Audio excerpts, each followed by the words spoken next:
Bonsoir à tous mes voisins et voisines du monde mondial, j'espère que vous allez bien. Ce soir, nous allons parler des fiançailles. Sans plus tarder, nous allons commencer par la définition des fiançailles. L'article 198 du Code civil de la République gabonaise définit les fiançailles comme l'acceptation réciproque de la promesse de mariage. Donc, en français facile, lorsque un homme veut vous épouser, donc lui-même il est déjà partant, et après, devant les gens, il vous demande, ou bien entre vous deux là-bas, enfin, devant les gens, parce que nous allons parler des présents, il vous demande, veux-tu m'épouser? Et toi, la voisine, tu réponds oui, nous sommes dans les fiançailles. Contrairement au concubinage qui commence à partir de 2 ans, ou lorsque le fiancé, nous allons revenir sur le concubinage dans une autre vidéo, ou lorsque le fiancé va voir, enfin pas le fiancé, le concubin ou le monsieur va voir la famille avant les 2 ans pour dire que moi je veux me mettre en union libre avec votre fille, c'est à ce moment-là que commence le concubinage. Donc le concubinage ne produit des effets qu'à partir de 2 ans. Mais dans les fiançailles, ça peut être 1 mois après, 2 mois après votre rencontre, 6 mois après, 1 an après. Il n'y a pas de limite. Si 1 mois après ou 2 ans après, vous deux vous acceptez réciproque, comment on dit, c'est les fiançailles, c'est l'acceptation réciproque des deux partenaires. Donc quand vous acceptez, l'autre dit oui, enfin la femme dit oui, l'homme dit oui, vous êtes d'accord de vous marier, à ce moment-là nous sommes dans les fiançailles. Donc il n'y a pas de délai pour les fiançailles. On peut se fiancer 1 an après, enfin, excusez-moi, 1 mois après le début de la relation, 2 mois après, 3 mois après, 1 an après, 1 an et 6 mois après. Il suffit seulement que l'acceptation de la promesse de mariage ait été réciproque. Nous sommes dans les fiançailles, nous dit l'article 198 du Code civil de la République gabonaise. Voilà. Maintenant, cet article nous dit, la suite s'il vous plaît, le fiancé ou la fiancée qui rend abusivement la promesse de mariage acceptée ou qui, par son fait, donne à l'autre fiancé de justes motifs de rompre peut être condamné à réparer le préjudice matériel et moral causé à celui-ci ainsi qu'à ses pères et mères ou aux personnes ayant agi en lieu et place de ces derniers. Le tribunal pourra, dans l'évaluation de ce préjudice, tenir compte des services rendus de part et d'autre. Donc, revenons là-dessus. On dit que le législateur nous dit, lorsque vous avez accepté la promesse de mariage de manière réciproque, faites attention à la façon dont vous allez mettre fin à cette relation. Voilà encore un autre point qui différencie les fiançailles du concubinage. Le concubinage produit ses effets à partir de 2 ans. Bon, on a une exception prévue dans un alinéa 2, nous allons revenir sur le concubinage plus tard. Mais sur cet aspect, entre les fiançailles et le concubinage, dans le concubinage, là-bas, on peut rompre la relation à tout moment. Ça veut dire que si vous avez vécu pendant 30 ans de concubinage et que le matin, le voisin se lève et dit cette relation me suit, je n'en peux plus, entre toi et moi c'est fini, c'est son droit juridiquement, il a raison, il n'a pas de compte, il n'a pas de comment on dit ça, de raison à vous donner, de motif ou une procédure à respecter. Une personne peut avoir vécu avec vous pendant 30 ans et se lève un matin, vous dit c'est fini, c'est fini, c'est ça le concubinage, c'est le risque même du concubinage. Voilà qu'on dit union libre. Union libre veut dire on est libre d'entrer dans une relation, nous sommes libres d'en sortir. Mais dans les fiançailles, le législateur dit non, ça ne fonctionne pas comme ça. Une fois que vous avez accepté une promesse de mariage, vous avez dit à une personne, oui, j'accepte de t'épouser, donc vous avez accepté une promesse de mariage. Attention à la façon à laquelle vous allez rompre cette promesse.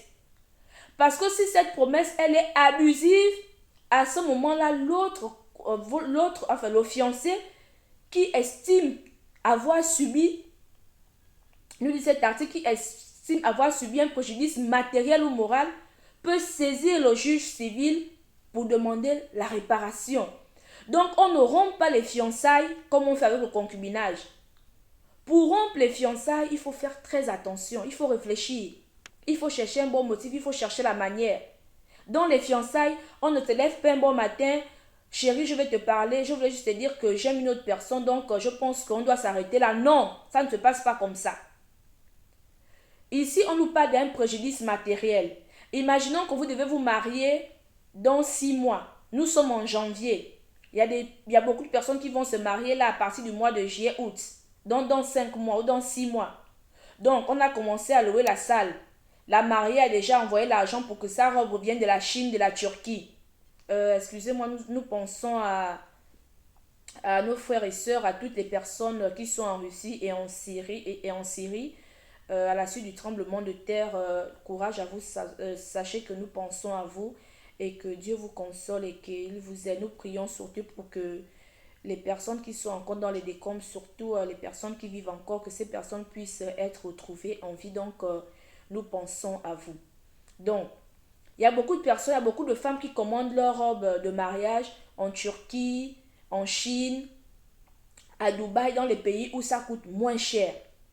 Donc, il y a une mariée qui a déjà commandé sa robe de mariage. Ensuite, vous êtes parti louer la salle. Elle a même déjà cherché les services traiteurs. Le mariage, c'est dans 6 mois. Elle a déjà acheté les pains, les dames de compagnie, les hôtesses et tout ça là. Et puis 2 mois avant le mariage, le voisin te fait asseoir à 6 heures du matin pour te dire en fait, j'ai réfléchi, je pense que, je sais pas, mes sentiments sont instables, je pense que cette relation ne peut pas continuer, il faut qu'on s'arrête là. Cher voisin, ça c'est une rupture abusive. Parce que sur le plan matériel, il y a des dégâts. La voisine a déjà acheté sa robe de mariage. Vous êtes déjà parti réserver une salle. Elle a déjà payé le tissu pour les hôtesses. Et la dame de compagnie l'a dépensé. Et toi, 3 mois avant le mariage, 4 mois avant le mariage, tu viens lui dire que je pense que mes sentiments sont instables. Je pense que j'aime une autre personne, donc il faut que ça s'arrête là. Ça, c'est une rupture abusive. Donc, cette voisine-là a le droit de saisir le juge pour demander réparation. Non seulement il y a un préjudice matériel parce que il y a des dépenses qui ont été faites, il y a aussi un préjudice moral parce que moralement parlant, c'est choquant. C'est grave. À 4 mois du mariage, 6 mois du mariage, même à 1 an du mariage, venir dire à quelqu'un que ça s'arrête là comme ça, c'est ça qu'on appelle une rupture abusive. Ou bien, vous êtes fiancé, vous êtes là comme ça, elle pense que tout va bien, et puis un matin, elle apprend que vous avez une autre copine qui a fait un enfant. Mais si vous avez déjà l'enfant avec une autre personne, ça veut dire que même si vous n'avez pas mis fin à la relation, la fiancée, votre fiancé décide de mettre fin à la relation. L'article 198 nous dit le fiancé ou la fiancée qui rompt abusivement la promesse de mariage ou qui par son fait donne à l'autre fiancé de juste motif de rompre. Donc, votre fiancée là, comme ça, pendant qu'elle est en train de préparer le mariage, elle apprend que vous avez eu un enfant. Votre enfant vient de naître, votre enfant est né il y a 1 semaine ou 2 jours, vous avez eu un enfant avec une autre femme. Donc, elle décide de rompre les fiançailles. Mais elle a raison. Parce que vous lui avez donné un juste motif. Donc, même si c'est elle qui rompt les fiançailles, elle ne sera pas condamnée. Mais c'est vous qui allez être condamné parce que vous lui donnez une raison de mettre fin aux fiançailles. Donc, c'est à vous qu'elle porte plainte pour dommage, pour réparer un dommage matériel s'il y en a ou moral. Vous êtes avec votre fiancé, les femmes, et elle apprend que votre concubin apprend que vous entretenez une relation avec le patron. Mais il ne peut pas épouser une femme, il veut vous épouser et vous entretenez la relation avec le patron. Donc lui, il décide, même si tu as déjà acheté la robe de mariée, vous avez déjà loué la salle. Il dit non, le mariage c'est dans 4 mois.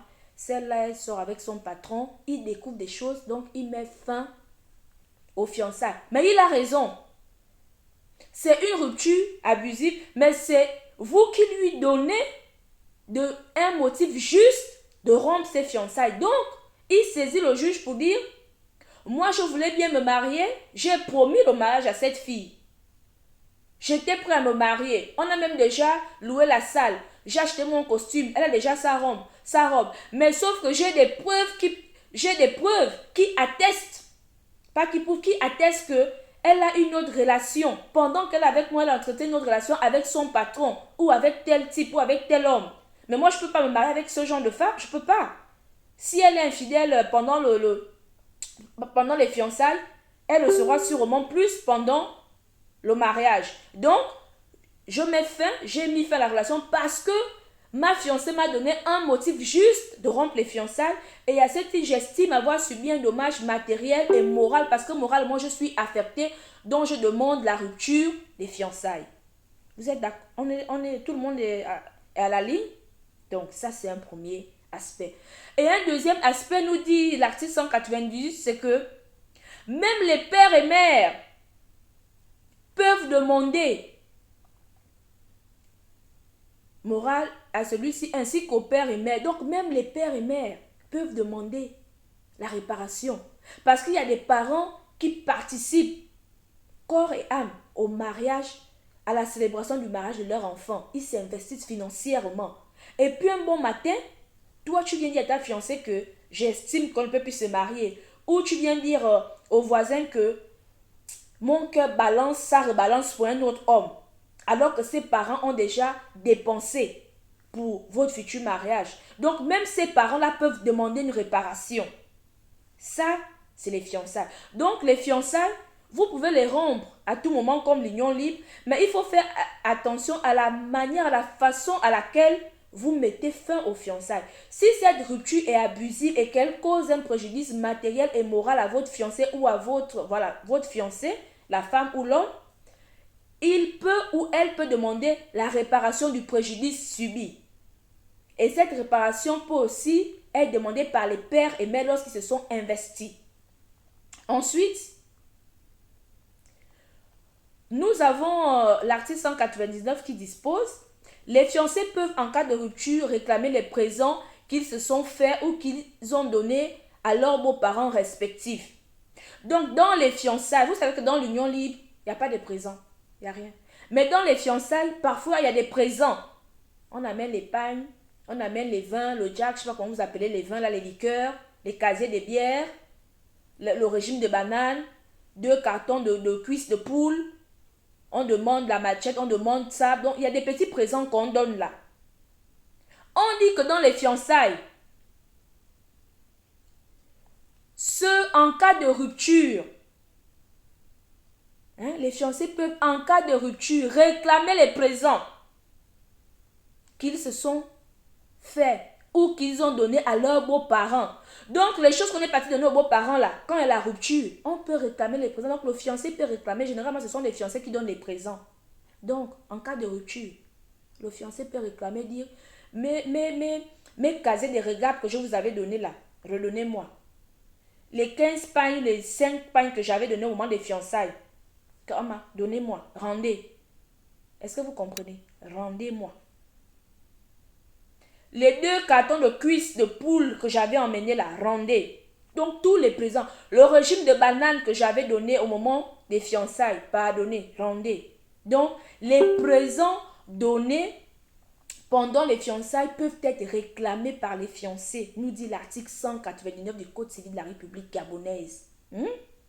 Et la suite nous dit que si ces présents n'existent plus en nature, ce sera la valeur en argent qui sera donnée.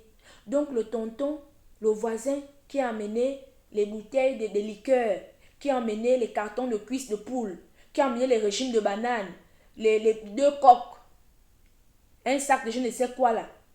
Comme ça n'existe plus, on a mangé la poule depuis, on a mangé la banane là depuis, c'est déjà dans le ventre, on est même allé aux toilettes, c'est fini. Les bières, on a bu ça, cala longtemps. La régable, les Henkel, on a déjà bu. Donc on va évaluer en argent, vous allez rembourser. Donc dans les fiançailles, on peut réclamer les présents. Donc faites attention à la rupture dans les fiançailles. Ensuite, on nous dit, cet article dit: il n'y aura jamais lieu à restitution des présents lorsque la rupture de fiançailles est causée par la mort du fiancé ou de la fiancée ou par la démence non occasionnée par l'usage de l'alcool ou des stupéfiants. Donc, dans les fiançailles, on a parlé de la rupture abusive, mais il peut y avoir une rupture qui intervient indépendamment de la volonté des fiancés. C'est le cas de la mort. Les gens ils se sont fiancés samedi dernier et puis lundi, il y a eu accident. La fiancée est décédée. Ce n'est pas la faute du fiancé, on ne rend pas les présents. On ne rend rien. On ne sait pas ce qui s'est passé, ils sont allés se fiancer, les choses allaient bien. Et puis un bon matin, on nous annonce que le fiancé est maintenant fou. Oh, ce matin, il a commencé à enlever les habits. Il s'est déshabillé, il est maintenant fou. Mais est-ce que la fiancée va se marier? Il y a des gens qui ne supportent pas. C'est dans le mariage qu'on supporte le meilleur et le pire. Dans les fiançailles, il n'y a pas le pire, il n'y a que le meilleur. Donc si l'autre ne va plus bien, on dit il est devenu fou. Dans le mariage, tu vas supporter le pire, mais dans les fiançailles, on nous dit ici qu'en cas de démence, on ne restitue pas. Si le fiancé devient fou et que la fiancée ne peut pas supporter, elle met fin. Ce n'est pas de sa faute. L'autre n'est plus en état de... On va dire quoi donc? Dans ce cas-là, tu ne peux pas demander la restitution. Parce que c'est un motif qui est venu comme ça. Donc, elle ne peut pas supporter. Elle n'est pas dans le mariage pour supporter le pire. Elle dit, il est maintenant fou là-bas. Donc, j'enlève le corps. Il n'y a pas le pire dans les fiançailles. Le pire, là, c'est dans le mariage. Voilà. Bon, c'est en français simple, quoi. On dit... Maintenant, attention, l'article précise que lorsque la démence en question n'a pas été occasionnée ou la mort par l'usage de l'alcool et des stupéfiants, ça veut dire que si par exemple tu es décédé parce que tu buvais beaucoup d'alcool et tu prenais beaucoup la drogue et tu es mort pour ça, le code est bizarre, la loi est bizarre. La loi précise bien que en cas de rupture qui intervient par la mort ou la démence c'est, on va dire en français comme nous suivons, c'est la folie quand on est fou. Le droit appelle ça la démence. On dit un démon, on dit pas un fou. En droit, en termes juridiques, on dit un démon, on dit pas un fou. Donc, si tu allais faire l'accident parce que tu avais trop bu, tu as consommé de l'alcool, l'usage de stupéfiants et l'alcool, et que c'est à cause de ça que tu es mort, l'autre fiancé peut demander la restitution. Dit que celle-là, la mort est un motif, même dans le mariage. La mort est une cause de la dissolution du mariage. C'est la même chose avec les fiançailles. La mort met fin aux fiançailles. Mais sauf que le Code civil nous dit cela, que la démence et la mort, quand ça intervient, on dit ça doit intervenir, on dit non occasionné par l'usage de l'alcool ou des stupéfiants. Ça veut dire que si tu es décédé ou tu es devenu fou parce que tu as consommé l'alcool des stupéfiants, le fiancé peut aller réclamer, dire que moi, il y a une semaine, je suis venue demander, fiancer ma petite ici, j'ai déposé des présents, et puis j'apprends qu'elle a fait l'accident décédé. Et quand on fait l'autopsie, je ne sais pas, tous les examens qu'on fait, consommation excessive d'alcool ou de drogue, il peut dire, bon, là c'est elle-même qui a voulu, moi je réclame seulement mes présents. Alinéa 2 de l'article 199. Les fiançailles ont des règles qu'il faut respecter. Attention. Voilà. Ensuite, l'article 200 nous dit, la preuve de la promesse de mariage et du caractère abusif de la rupture incombe à celui qui réclame les dommages et intérêts. Donc, dans les fiançailles, lorsque vous réclamez l'un des fiancés ou la fiancée, le fiancé, l'un de vous met fin aux fiançailles. Si ça a été fait de façon abusive, déjà, il faudrait d'abord que les fiançailles aient été rompues de façon abusive pour réclamer les dommages et intérêts, notamment la réparation du préjudice matériel ou moral. Premier aspect. Deuxième aspect, la preuve de la promesse de mariage. C'est toi qui réclames la réparation. Donc, toi qui portes plainte, toi qui saisis le juge. Le fiancé ou la fiancée qui saisit le juge. C'est à cette personne-là d'apporter la preuve de l'existence de la promesse de mariage. C'est un fait juridique, c'est pas un acte juridique. L'acte juridique, c'est le mariage parce qu'on a un acte de mariage. Mais les fiançailles, c'est un fait juridique. C'est pourquoi la suite de l'article 20 nous dit que elle peut se faire, donc la preuve peut se faire par tout moyen parce que nous sommes dans un fait juridique. Il n'y a pas une signature d'un acte de fiançailles. C'est une cérémonie, c'est un fait juridique. Donc, comme c'est un fait juridique, cela veut dire que la preuve se fait par tout moyen. Tout moyen veut dire que on peut avoir les témoins, par exemple les gens qui ont assisté à la cérémonie des fiançailles. On peut avoir, là vous êtes allé acheter les cartons de Henken, les cartons de Regarde. Vous pouvez aller là-bas pour prendre le reçu. Ah, moi je me fiance demain, donc c'est pourquoi j'achète ça des présents. Ces personnes peuvent témoigner, vous pouvez amener les reçus. Vous êtes parti acheter les cartons de cuisses de poulet chez Ali Bon Prix. Vous avez les reçus. Donc, c'est ça la preuve qui se fait par tout moyen. Vous avez envoyé un message à vos amis, deux ou trois, pour dire, ah, moi, je me fiance, demain, vous pouvez assister. Donc, c'est tout ça qu'on appelle la preuve se fait par tout moyen. Donc, témoignages, preuves écrites, les messages et tout, c'est ça la preuve par tout moyen. Donc, si vous réclamez, si les fiancés, vous estimez que la rupture vous a causé un préjudice matériel et moral, prouvez que ça a été une rupture abusive. Et deux, il faut prouver qu'il y avait l'existence d'une promesse de mariage. Donc, la preuve vous incombe à vous. Donc, la preuve incombe au demandeur, à celui qui fait la demande, à celui qui estime avoir été lésé. C'est comme ça en droit. Ensuite, cet article nous dit, toutefois, les sommes d'argent données aux beaux-parents ne sont pas admises comme preuve de promesse de mariage et ne peuvent être restituées. Donc, cette précision est importante parce que vous savez, il y a des gens, quand ils sont trop amoureux, là, quand ils aiment trop la petite, ils commencent à offrir l'argent aux parents. Il y a une différence entre les présents qu'on donne au moment des fiançailles et les sommes d'argent ou les présents qu'on donne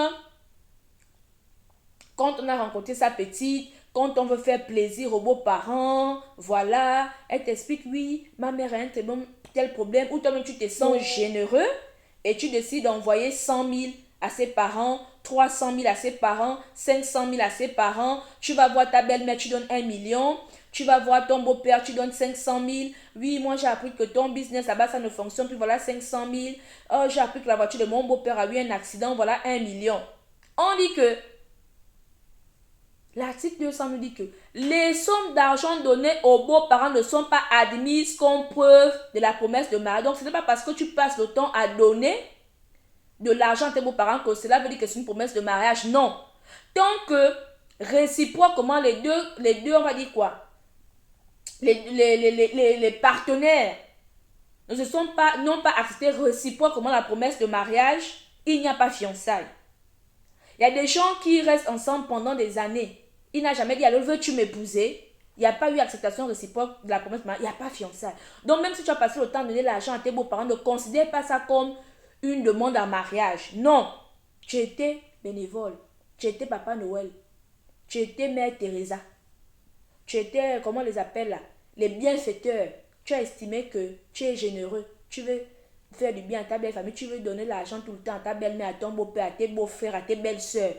Il n'y a pas de problème. Nous, le quartier, nous te disons merci pour ta générosité. Mais sache que cela, les dons que tu faisais là, l'argent que tu donnais là, ça n'a jamais été une promesse de mariage. C'était des dons. Et nous te disons merci, voisin. Tu étais un homme généreux. Le quartier t'en remercie. Continue comme ça à donner.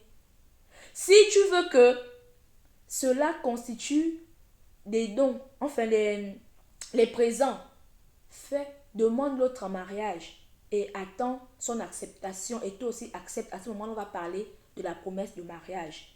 Donc, l'argent, les hommes là qui aiment aller réclamer l'argent aux parents, je t'avais donné 500 000 quand tu as perdu ta soeur, quand tu as fait comme ça, rendez-moi mon argent. Ça n'a jamais été, les dons n'ont jamais été, ne constituent pas la preuve d'une promesse de mariage. C'est bon? Avançons. Maintenant, lorsque vous estimez que les fiançailles ont été rompues de façon abusive et que vous avez la preuve de la promesse de mariage, on vous dit que à compter du jour où les fiançailles ont été rompues, vous avez 1 an pour réclamer la réparation, donc pour saisir le juge. Si vos fiançailles ont été rompues, aujourd'hui nous sommes le 20 février. Si les fiançailles ont été rompues aujourd'hui et que c'est aujourd'hui que vous le savez, c'est-à-dire les fiançailles ont été rompues aujourd'hui le 20 février 2023, vous avez jusqu'au 20 février 2024 pour saisir le juge. Si après ça, vous n'avez pas saisi le juge, à partir du 21 février, vous ne pouvez plus saisir la justice pour demander réparation. Ce n'est pas 2 ans après qu'on saisit le juge. On vous dit, vous avez 1 an. On dit, les actions fondées, donc les actions qu'on a, on a citées dans les articles 198, 199, se prescrivent par 1 année à compter du jour où les fiançailles ont été rompues. Donc, vous avez 1 an. À partir du jour où l'autre vous a fait à 6h du matin pour dire, je pense qu'on doit mettre fin à la relation et que ça vous a choqué, ça vous a blessé, vous avez subi un préjudice, vous ne pouvez pas salir. C'est un gourmet pour moi, c'est un lourd gourmet qui est sous vous en ce moment-là. Vous avez jusqu'au 20 février 2024 pour saisir le juge, d'accord? Pour réparation du gourmet Pro Max. Voilà. Enfin, on dit aucune action ne peut être accordée pour contraindre au mariage le fiancé ou la fiancée qui s'y refuse. Voilà la partie qui va vous fracasser, comme dit Débordé dans l'une de ses chansons. Dans les fiançailles, même si vous êtes fiancé, on ne peut pas contraindre, en français facile, on ne peut pas obliger le fiancé ou la fiancée à vous épouser. Donc vous ne pouvez pas obliger. Ce n'est pas parce qu'une personne vous a demandé en mariage ou parce que l'autre a accepté que cette personne est forcément obligée de vous épouser. Non! Samedi passé, veux-tu m'épouser? La voisine a dit oui. Ok. Dans un mois, elle trouve un autre pain croustillant. Ça veut dire qu'elle trouve un autre gars qu'elle estime maintenant que c'est lui, mon nouveau pain croustillant, mon nouveau pain craquant. C'est maintenant lui que j'aime. Un mois après, la demande à mariage, si elle estime qu'elle ne se sent plus à l'aise avec vous, il y a des sentiments ne sont plus posés, les sentiments sont maintenant instables. Vous voyez comme dans le bateau, quand il y a la tempête, il y a les vagues là, le bateau fait qu'un, ça descend, ça fait comme ça là. Elle estime que ses sentiments sont maintenant comme ça, elle dit, avec lui là, quand je vois mes sentiments sont comme ça, comme le bateau, quand je ne suis pas, mais avec mon nouveau pain là, c'est celui-là là-bas, ça sent. Elle dit, frère, excuse-moi, ce n'est plus bon. Elle n'est pas obligée. Donc, même une semaine après les fiançailles, on peut rompre. Même un jour, on s'est fiancé. Allez-y sur les novelas comme les tantines qui aiment les novelas. Les gens vont se fiancer lundi, samedi, et puis mardi, je pense qu'il y a eu erreur, on arrête tout. Oui, c'est autorisé. Donc, ce n'est pas parce que un homme vous demande en mariage qu'il est obligé de vous épouser. Non. Ce n'est pas parce que une femme accepte elle accepte la demande en mariage qu'elle est obligée de vous épouser. Non. L'article 202 plutôt dit que aucune action ne peut être accordée pour contraindre au mariage le fiancé ou la fiancée qui s'y refuse. Donc, vous ne pouvez pas saisir le juge pour dire que monsieur le juge, j'ai déjà préparé le mariage, nous sommes à 4 mois du mariage et puis mon fiancé a rompu les fiançailles. Je ne suis pas d'accord. Par ma demande, je vous prie, enfin, je demande que ce type soit obligé à m'épouser. Ou je demande que cette femme soit obligée à m'épouser. Ça n'existe pas. Non. Non. La relation n'est pas forcée. Si l'autre ne veut plus, point. Donc, le juge ne peut pas accéder à cette demande. Demande rejetée.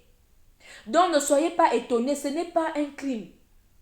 Ce n'est pas, on va dire quoi? Parce qu'il y a des gens qui disent que mais elle s'est fiancée avec son mari il y a 2 mois. Maintenant, il va épouser une autre femme. Mais il peut, oui, il peut.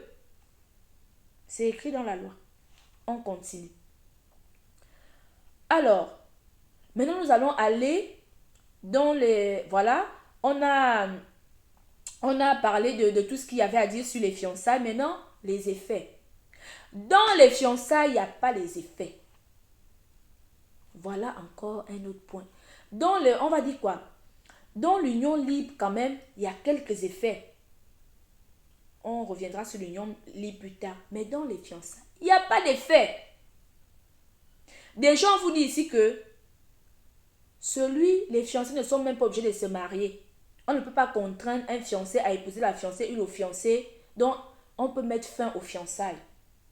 Du moment où la rupture n'est pas abusive, ça passe. Si la rupture est abusive, celui qui estime avoir subi un dommage matériel ou moral demande réparation. Donc, on peut aussi mettre fin au fait. Donc, 0 effet. Question. Est-ce qu'on peut investir ensemble dans les fiançailles? Non.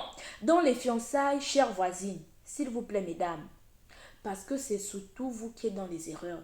Une fois que vous êtes en relation avec quelqu'un, je ne sais pas qui vous a dit que la communauté devient dans les fiançailles, dans le concubinage. Non.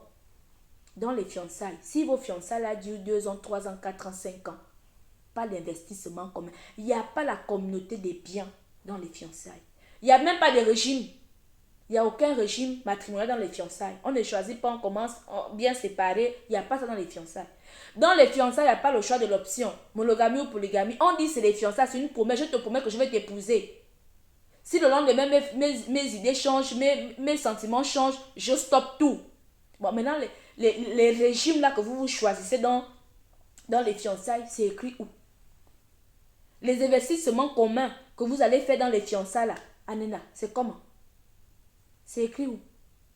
Vous avez vu ça où? Aller acheter les terrains ensemble, construire ensemble. Dans les fiançailles, il n'y a pas tout ça.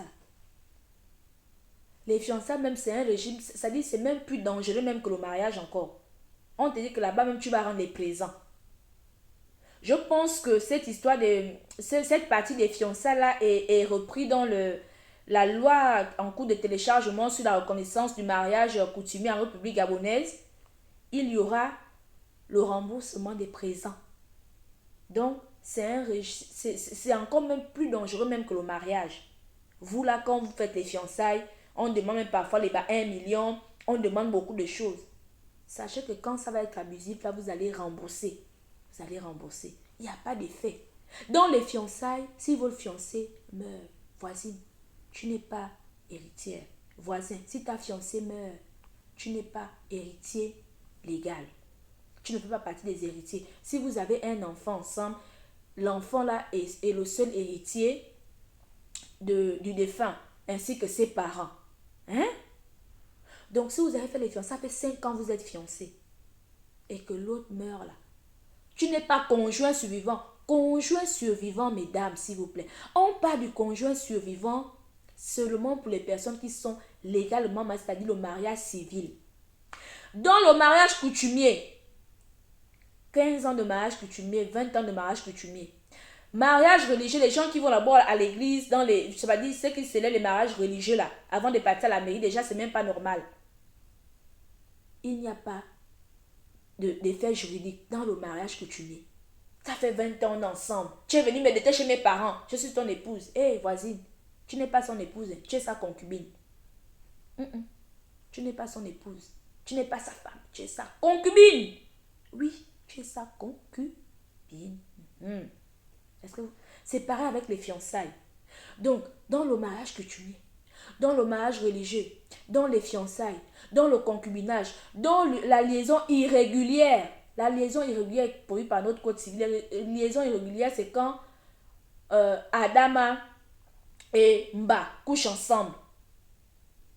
C'est ça, liaison irrégulière. On couche ensemble et puis chacun va de son côté. C'est ça qu'on appelle liaison irrégulière. Donc, on recommence dans le mariage coutumier, mariage religieux, fiançailles, concubinage, liaison irrégulière. Tant que vous n'êtes pas légalement marié, mariage civil, vous n'êtes pas héritière.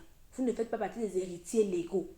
Même si ça fait 40 ans vous êtes fiancé, 30 ans vous êtes dans l'union, dans le concubinage, 10 ans de mariage coutumier, 15 ans de mariage religieux, 6 ans de liaison irrégulière, vous n'êtes pas, en cas de décès de l'un des concubins, vous ne faites pas partie des héritiers légaux. Sur ce, je vous souhaite une très bonne écoute de cette vidéo. Pour les personnes qui ont des questions, veuillez les laisser en commentaire. Merci et je vous souhaite du bien à tous.